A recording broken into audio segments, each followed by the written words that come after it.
Hello and welcome to the Downtown Pittsburgh Investors Business Daily Meetup. This is the February 2016 presentation. My name is Eric Rossi. I'm a co-organizer of this meetup group. And if you're not already a member, you can go to the page included here and you can check out the group and consider joining. The mission statement of this group is to educate individual investors about the CAN-SLIM investing strategy.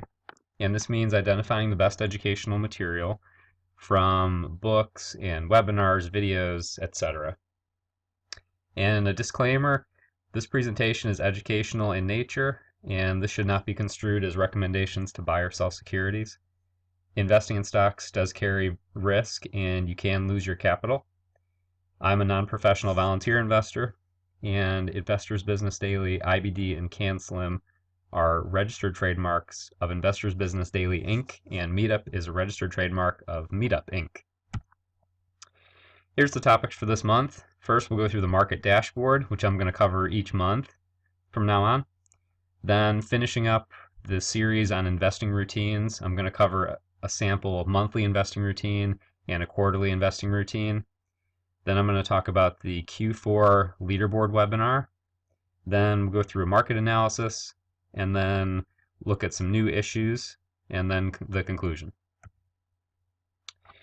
So I covered the market dashboard in January as an example, and I thought this would be a good thing to go through at the beginning of each month's presentation.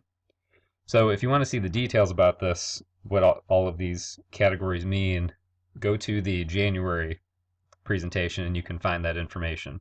So I'm just going to go through this quickly and just give a quick high-level summary.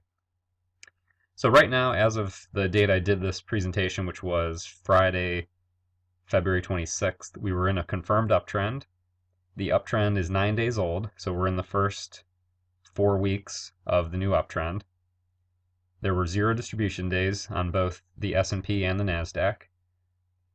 So those are all green, so that's good. As far as the Federal Reserve, the Fed did raise rates in December, and they were expecting more increases in 2016, although there haven't been any yet. And it's kind of unclear right now if there's going to be. So since rates are raising, I gave this one a red. Looking at the major indices and then the IBD 50. So the S&P 500, the accumulation distribution rating is at a D-, and it's trading right at about the 50-day moving average, just slightly above it. And year to date, we're at a loss, so I gave that a red. The NASDAQ also got a red, as it's also down for the year, and it is still trading below the 50-day, and the accumulation distribution rating for the NASDAQ is at an E, which is the worst possible.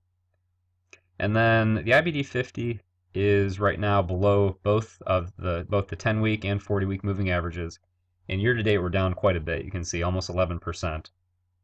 So I gave that a red as well, because there has been a lot of distribution recently in the IBD 50. Our last bull market was started in March 2009, and I would say we're still in a bull market. We're potentially transitioning to a bear market. It's kind of unclear at this point.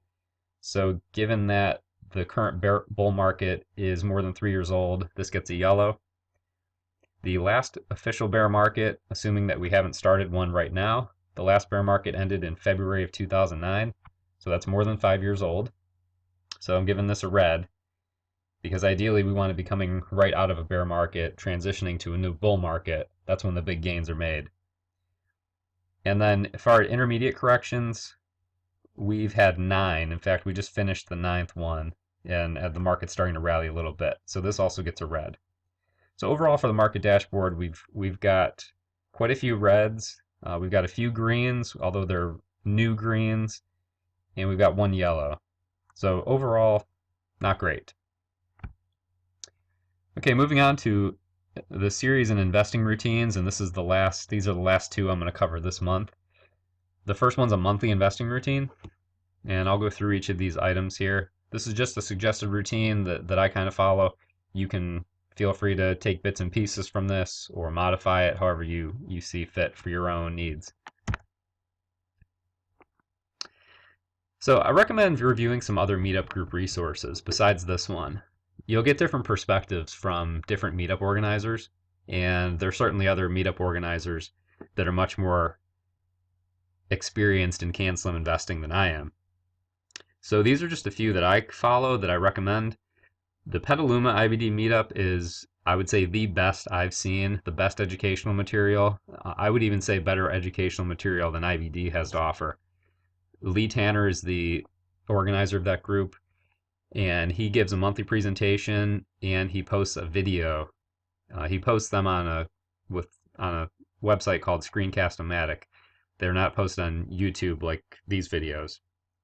But if you join his group, you can get access to all of his presentations and view all of his videos, and they're excellent. He really has a great feel for the market, and he does a really good job of covering how to manage your positions as far as add-on buys, and his sell rule list is very comprehensive.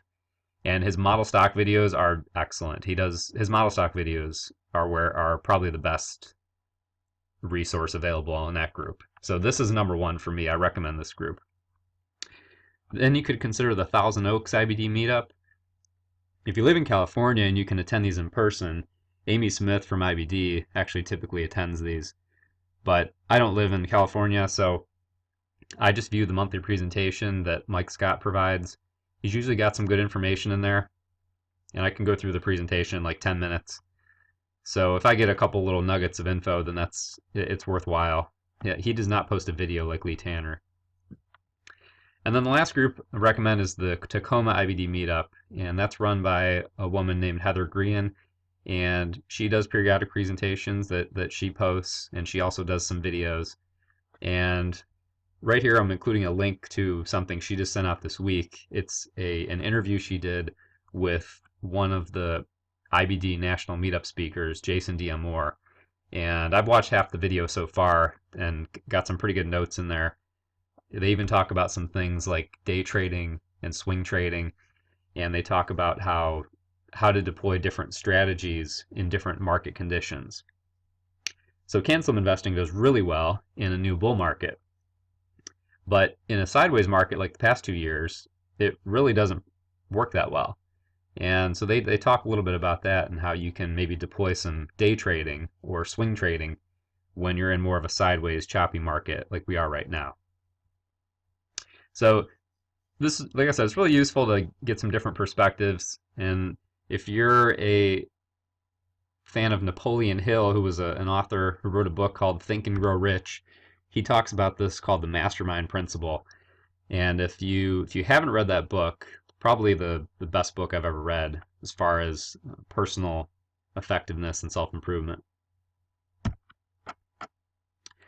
Okay, next thing for the monthly investing routine, Matt Galgani provides their issues an IBD Extra newsletter each month, and you can go through this in usually 10-15 minutes, and you might get a couple good nuggets of info out of that.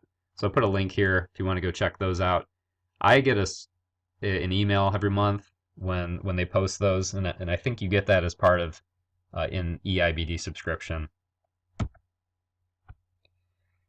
Another thing you can consider doing if you're unable to attend a meetup, then there's another group called the American Association of Individual Investors, and there's local chapters in all the major cities, and there's a link here for the Pittsburgh chapter. They meet once a month, and I actually just went last week to this group, and they meet in Monroeville, and the guy who runs that, his name is Brett Pachursky. He's actually he does this for a living. He has his own financial planning firm. So definitely recommend checking this out. And as far as doing in-person meetups, I'm actually talking to him right now. We may do a combined in-person meetup between his group and my group. So stay tuned for that. Okay, and then the last things for the monthly investing routine, I always save the last Monday edition of eIBD, and this is just nice if you want to go back and look at a stock and see, well, what was that stock doing in January? What were the IBD ratings? And maybe if you missed a big winner, like you missed Ambarella last year, you could go back and look and see was it on sector leaders? Was it on the IBD 50? What was the composite rating? You could go back and look at all that. And you can certainly save the paper more frequently. I know people that save the paper every single day. You better have a lot of hard drive space to do that, but that's definitely another option, or you could save it weekly. A company that does some pretty good webinars is called The Virtue of Selfish Investing, and this is run by Gil Morales and Dr. Chris Katcher, who actually used to work for Bill O'Neill. They were portfolio managers for Bill O'Neill. So on their website, and I put the link here, you can view their webinars for free after about a month.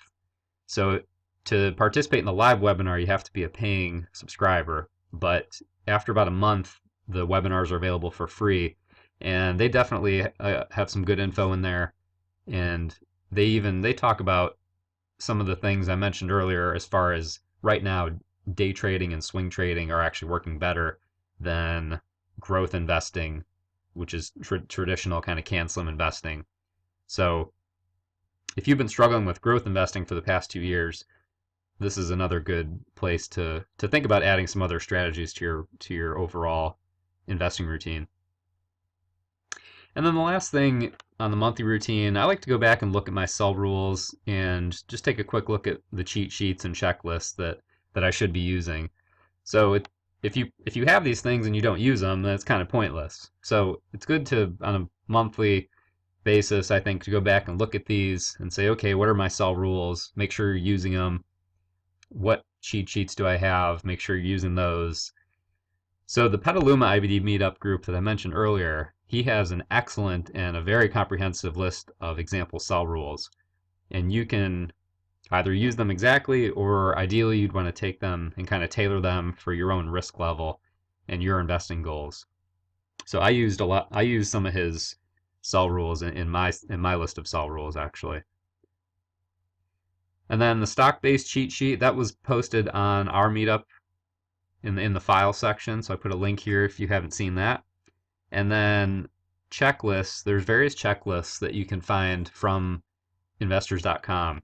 So I put a link here to where you can find some of the checklists that are discussed in Mac Yalgani's book. All right, and then the last investing routine I'm going to cover in this series is a quarterly investing routine. I only do 2 things on a quarterly basis because end of quarter coincides with end of month and end of week. So at the end of the quarter, I tend to have a lot of things I'm looking at. So the one thing I really do at the end of every quarter is a post analysis of any trades from that quarter. And I put a link here to an IBD article that talks about how to do a profitable post analysis.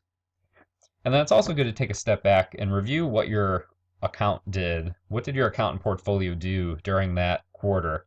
And compare that to the S&P or the NASDAQ returns. So ideally you want to be outperforming these indices, or at least keeping pace with them. So if you're consistently underperforming these indices on a quarterly basis, then there's something wrong with your strategy.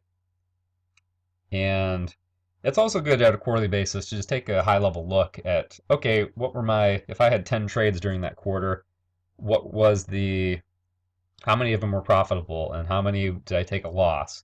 And what was the gain or loss? Just so you can have an overall picture of how was the quarter for you, and do you need to change things in your strategy? Okay, next topic is the Q4 2015 Leaderboard webinar. To participate in these live webinars, you have to be a Leaderboard subscriber. But if you can be a little patient and wait a couple weeks, they actually post the webinars for free on IBD videos. So I'm not a Leaderboard subscriber right now, but I do keep an eye out for these webinars. So these are just some of my notes from the webinar. The entire video is probably about an hour, so if you don't want to watch the whole video, then I recommend if you watch from like 7 to 24 minutes at that point in the video. I think that was the most interesting content about the current market. Just my opinion. If you want to just check out, if you only have 15 minutes to give, then you can do that right there. Some things they mentioned about Leaderboard. they they used to combine in their cut list. They combined former leaders that were no longer in buy range, and then they combined short sale recommendations. Now what they've done is they've separated these. So if you want to go on Leaderboard and just look at their short sale recommendations, it's easier to do it now than it used to be. So that was a good change. They're also adding alerts in the first quarter of 2016. So if you see a stock, they're following a stock like Ellie Mae, and it's getting near a buy point, you can put an alert in there. So if it breaks through the buy point, you can get an alert by email, and then you know to go consider buying the position. And one thing they mentioned in the webinar, and the webinar was, I believe, took place in early February, but Chris Gessel mentioned that if there was a relief rally, which we are kind of seeing that right now, he was saying that it's totally feasible that the relief rally could send the market back to the 50-day or the 200-day moving average. And right now we're at about the 50-day moving average. The S&P is slightly above the 50-day. The Nasdaq's getting close to its 50-day. But he did say that it would be surprising to see the market rally to new highs, given all the technical weakness that we've seen in 2016 thus far. Another thing they talked about is they talked about the Nasdaq, and they looked at the S&P, and they also looked at the Russell 2000. And this is a composite, I believe, of 2,000 small caps. I know it's a small cap index. And they said that the Russell 2000, if you look since last June, the peak, this is in a bear market right now. It's corrected more than 20%. And if you look here, they pointed out that there's been two major legs down. So we had a leg down here, and then a slight rally, and a second leg that undercut the first leg. So they said to keep an eye out for a third leg down, because this tends to happen when markets bottom. So if we see a little rally here like we are, and then we see another leg down that is kind of symmetric to these two, then that could mark the bottom of this bear market, of the Russell 2000 bear market. They also said you could consider that this is one leg, two legs, and three legs, but that's not really, it's probably not right, because you can see how long, and these were kind of symmetric, these two legs. This one was a lot shorter and shallower, so probably would just consider this one and this two, and look for a third one of equal size and length. Here's a summary of the Leaderboard performance from 2015. So overall, they outperformed the S&P 500, and the cut list did much better than the leader list, and that's mainly because of short sales. And their short sales were actually up around 15% at the third quarter webinar, but they must not have done as well in the fourth quarter. So while they did outperform the S&P, a lot of the stocks they cover, in my view at least, are part of the Nasdaq. So I'd really like to see them compared to the Nasdaq, because that's the harder index to outperform. So that's one thing to consider here. You could do a little comparison against the Nasdaq to get a better feel, because I'd be a little surprised if they may not have outperformed the Nasdaq. Certainly not as well as they've outperformed the S&P. All right, next topic is market analysis. So every day IBD includes a chart of the Nasdaq, the S&P, and the Dow Jones, and these are the major indices in the market. And then they assign an accumulation distribution rating. And so I always look at this on a daily, actually every day, I see what this chart says. But right now, like I mentioned earlier in the market dashboard, we're at an E accumulation distribution for the Nasdaq, which is the worst possible. So despite this recent rally here, the market's still in a pretty weak technical position overall. So this was the market pulse I took this Friday morning, and right now, as of this point, the Nasdaq and S&P each had 0 distribution days, and we're in a confirmed uptrend, which took place. We switched into a confirmed uptrend at the end of the day on February 17th. So you might look at this and say, oh, good, it's time to buy stocks with reckless abandon. Well, some things to keep in mind here. Right now, the defensive sectors are leading. So you're seeing sectors like tobacco and food. In fact, you can see Domino's Pizza here was up in volume on this day. So we're not seeing leadership from growth stocks, which is really what we want to see. And a lot of growth stocks are still showing weak technical action in general. Now there are some that have recently broken out. Edward Life Sciences, Ellie Mae, Stamps.com.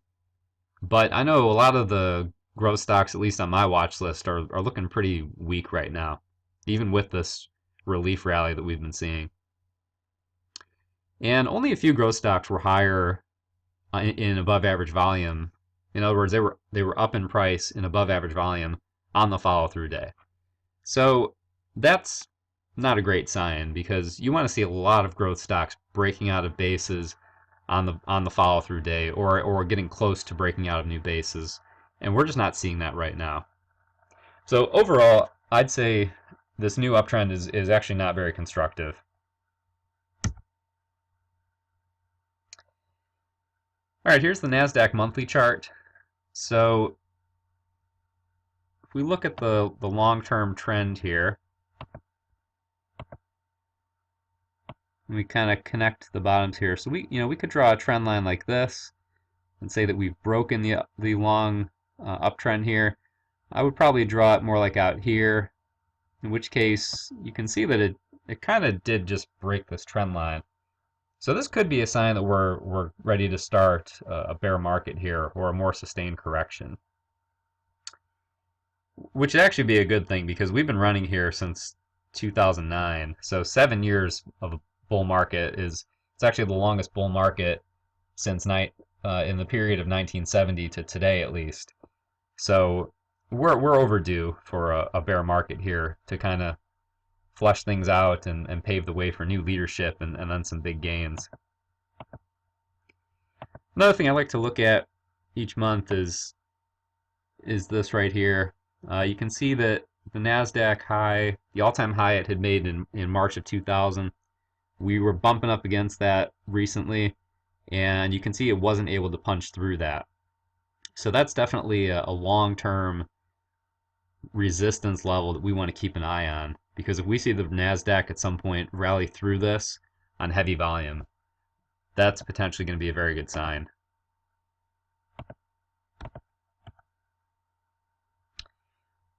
All right, here's the NASDAQ weekly chart. So you can see that in the past month, we had a down week here in heavy volume. We had another down week, although it finished at the top of the range. So this was a support week here. And you can see that this bottom undercut the bottom over here. So the S&P looks a little better here in terms of a double bottom, but you can see here, kind of resembles a double bottom. And then since then, we've had 2 up weeks in a row here. And you might say, oh, this is great. But look at the volume. The volume's declining, and right now we're hitting resistance against the 10-week. So I'm not too excited about this rally right now. In fact, I would love to see next week, first week of March, I would love to see a down week in heavy volume, because I'm going to be shorting some stocks if we see that. And you can just see here, I mean, look at these peaks, and these red peaks recently. They're bigger than the blue peaks, and there's more of them. So overall, it's still looking pretty weak in my opinion. I mean, the market may come up. If it does come up in here, I suspect it's gonna not be able to rally past this point here, and probably end up range bound again, like we were this whole time. But who knows? We'll see what happens. One thing I want to point out is, if you go from the high, which the absolute high was right around here, if you go from there to the absolute low here, it was at 52.32 right here on an intraday basis. And here we were at 42.10 on an intraday basis. And that leads to a 19.5% correction. So IBD says that a 20% or more correction is their kind of cutoff for a bear market. So even on an intraday basis here, we didn't quite hit it. Okay. And then on a closing basis, from here, for the absolute closing high to the closing low, is 52.19 to 42.67, which is an 18.2% correction. So we're close here to a bear market, but didn't quite make it. And if you keep an eye on here, you can kind of see, like I showed on the Russell earlier, we've got two legs down here, the second leg undercut. So if we see a new third leg down here that undercuts this one, that can frequently mark a short-term bottom. So just keep an eye out for that. So good question to ask yourself, are we starting a new bear market? Are we already in one? For me, I'm saying we're close, but we're not there yet. And I think that's pretty consistent with what IBD is saying right now.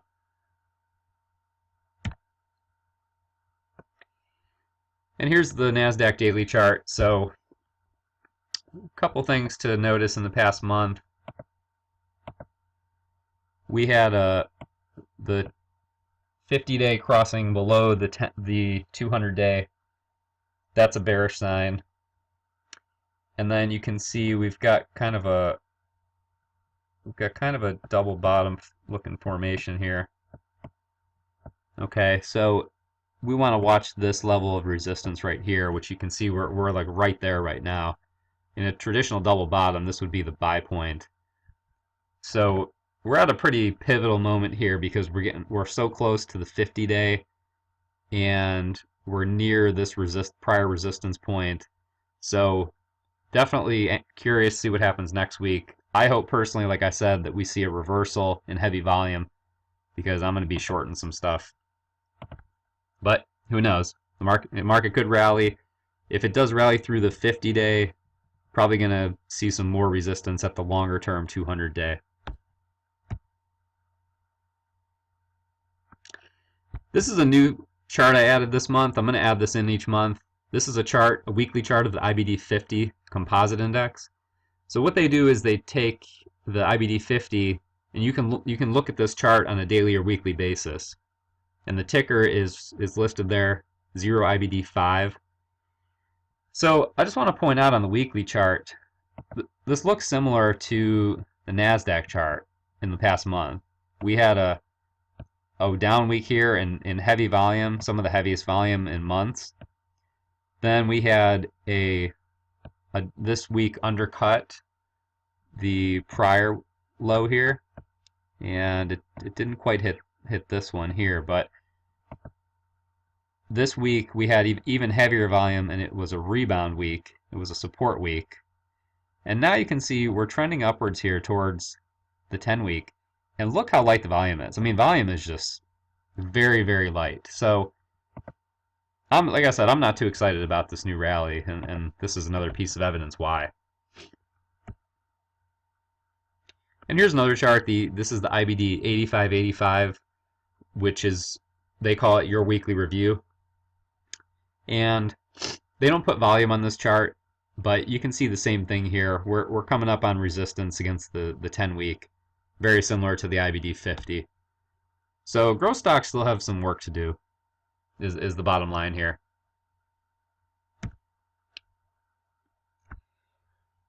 All right, last topic is new issues. So there's a few new issues here I want to mention and point out that I think are worth considering for your watch list. Now, obviously, it depends what the market does. If the market rolls over again, these IPOs might follow suit. So I'm not saying to buy these, but I have these on my watch list, so I wanted to share these. And I'm also going to show you how to use the IPO base checklist from our stock-based cheat sheet in the files section of our Meetup page.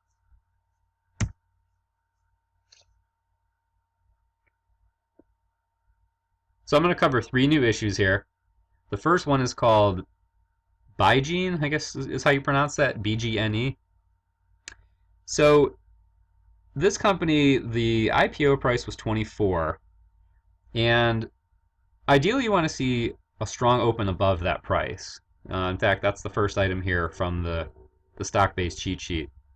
And you can see that we opened around $27, $28 a share, which is a pretty good amount above this. So it was above this, and then you can see it rallied up higher, and now it's correcting. Okay, this is pretty. This is a pretty, I'd say, model type looking IPO base. So I like this setup so far. You can see that it corrected and came down here, but it never closed really below. It closed right at the IPO price, but never below it. So it traded below it on an intraday basis, but then it rallied right off of it. So I like that personally. And what I'd be watching for next is for this stock to break through this prior high. So if it keeps going up here and breaks through this, this could be a good one to buy. You can see that the relative strength is pointing up now as we're climbing here. We've got a lot of blue in here. We've only got one red day, as a matter of fact. So this is a pretty good setup in my opinion. The depth here, we'd have to do the math, but you figure we went from about 36 down to 23. So I think we're in the neighborhood of a maybe a 25% correction there. Maybe a little deeper than we'd prefer, but I still like this. The length of this base, since this point, we're at 1, 2, 3. It's been about 3 weeks, so we're still in the right time frame. You know, by this week here, we're going to want to see some action if it's going to come back up here.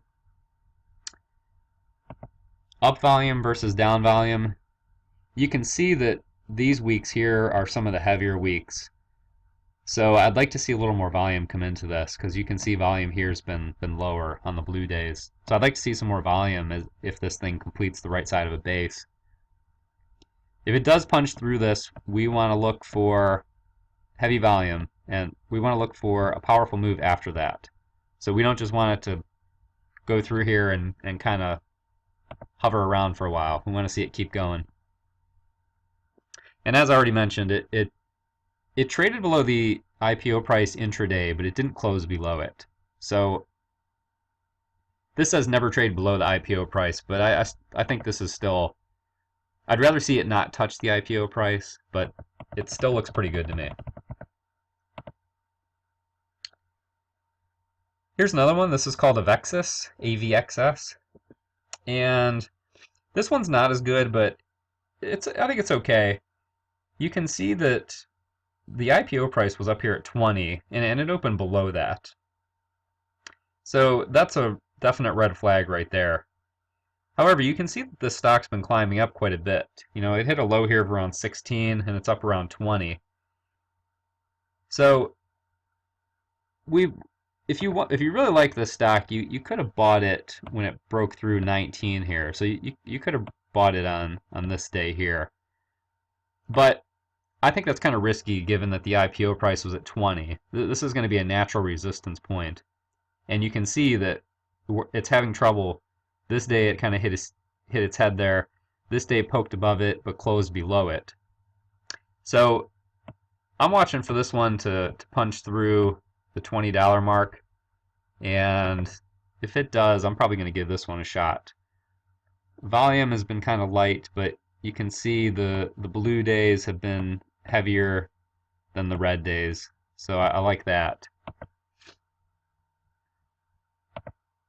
So this one's okay. I'd say not as good as Bygene. And this one here, I'd say is the best of the three.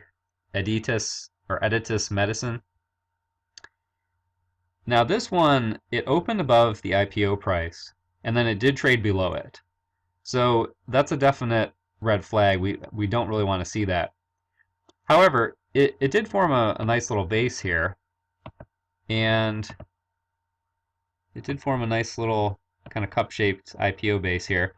And you can see that it broke out last week. So it broke out on this day, which it did that just to piss me off because I took the day off of work and I wasn't watching the market this day because I was busy. And then by the time I saw it on Monday, it was up here and it was extended. So I've got a limit order in to buy it at no more than 5% above the buy point. And you can see it just keeps screaming higher. So this looks strong. You can see that the RS line is pointed, what about the 1 o'clock position on if we had a clock here. And there just really haven't been a lot of down days. There's been, if you look at the amount of blue versus red, we've had a lot of blue in this area here. So this one's my favorite. I would love to see this thing come back closer to the buy point here so that I can buy this. But for right now it's extended and I'm not chasing it, and I don't think you should either.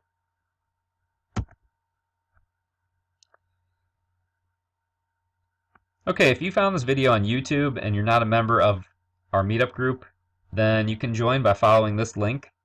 All you need is a free meetup account. It takes about 10 minutes to set that up. And if you're wondering why you should join, files such as this presentation are available on the website, but they're only available to members. So you can't find those on YouTube. You can only get them through the meetup site. And every month when I post a new video, I send a notification to all the members. So you'll know as soon as these videos get posted. Where again, on YouTube site, you can subscribe to our YouTube channel and maybe it'll notify you. I'm not sure. But you'll definitely get notified if you join the meetup group. Couple questions I got this month from one of our members. His name's James Coppola. So James, thanks for sending your questions in. James was asking for a couple topics in future videos. One is advanced chart reading, and one is how to find winning stocks before they break out. So yeah, thanks James. I'm gonna, for March actually, I'm gonna look at the biggest winners from 2015 and do a little study on those to see what were their characteristics and how could we have caught those before they made their big moves. And I've started this, so I've got some interesting findings already. So I think that'll address your second item there. And the first item about advanced chart reading is going to be in the April video, and I'll talk about some alternate buy points and some lesser known stock bases. And James had a good recommendation, which I appreciate. I've added this to my reading list. It's a book called Trading in the Zone by Mark Douglas, and James recommended this as a good book about investor psychology. So thanks for that recommendation, James. And I am going to be doing some investing book reviews coming up as well. I just finished a book about earning. It was about trading options around earnings time. So I'm going to be doing a review of that book, and I'm also going to do a review of another book I read by Gil Morales and Chris Katcher.